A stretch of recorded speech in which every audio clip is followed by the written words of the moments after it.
मी ज्ञानोबा सीताराम मुंढे गेल्या अनेक वर्षापासून भारतीय जनता पक्षाचं काम करतोय। गोपीनाथ मुंडे असतील, नितीन गडकरी असतील, भाऊसाहेब फुंडकर असतील यांच्यासोबत किंवा खडसे साहेब असतील यांच्यासोबत खांद्याला खांदा लावून मी काम केलेलं आहे। गेल्या अनेक दिवसापासून आमच्या मतदारसंघामध्ये आम्ही भारतीय जनता पक्षाचा कॅन्डिडेट जो कोणी असेल त्याचा प्रचार करायचा आणि त्याला निवडून आणायचं। पण भारतीय जनता पक्षाच्या नावावर निवडून आल्याच्या नंतर जो आलेला निवडून या मतदारसंघातला उमेदवार आहे त्यानं फक्त पैसे आणि पैसे खाण्याशिवाय दुसरं काही काम केलं नाही। त्यामुळं आम्ही आमच्या भागातले सगळे कार्यकर्ते प्रचंड चिडलो आणि एकमुखी निर्णय घेतला की या कॅन्डिडेटला कुठल्याही परिस्थितीत तिकीट मिळू नये म्हणून आपण प्रयत्न करायचा। आणि मग आपल्या या भागातून भारतीय जनता पक्षाचा उमेदवार निवडून आलाच पाहिजे म्हणून आम्ही फॉर्म भरले। आता आम्ही मुलाखतही दिल्या। डोंगरी भागाच्या विकासाच्या साठी 89 पासून सातत्याने मी काम करतोय। माझी मुलं काम करतात, माझे कार्यकर्ते काम करतात।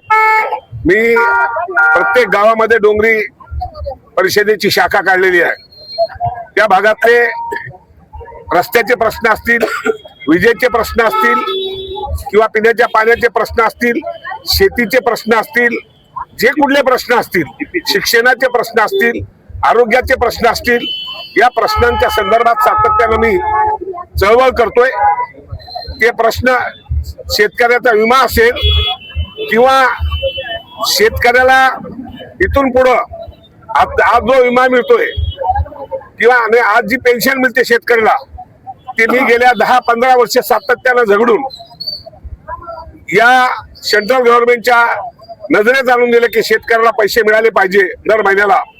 त्यातनं आता जे काही 2,000 रुपये मिळतात किंवा 12,000 रुपये मिळतात हे माझ्या संघर्षातून हे पैसे देशभरातल्या शेतकऱ्यांना मिळतात। आता मी नवीन मागणी केलेली आहे, पेरणी ते कापणी यापर्यंतच्या या शेतीतल्या कामाला रोजगार हमीतून घ्यावं अशा प्रकारची मागणी मी गेल्या 5-7 वर्षापासून करतोय। जर शेतकऱ्याची आता शेतीमध्ये प्रचंड प्रमाणात नुकसान करतायत जनावर, याही बाबतीत हे नुकसान थांबलं पाहिजे। सातत्यानं त्याही बाबतीत आम्ही प्रयत्न करत आहोत। पण पेरणी ते कापणीपर्यंत हा सगळ्यात महत्वाचा मुद्दा ऐरणीवर आणून जर शेतकऱ्यांना ह्या MREGS मध्ये ही सरकारनं जर मागणी घेतली, कारण आता MREGS ची कामच शिल्लक नाहीत, फक्त कामं शेतीतली शिल्लक आहेत आणि ही शेतीतली कामं कायम राहणार आहेत।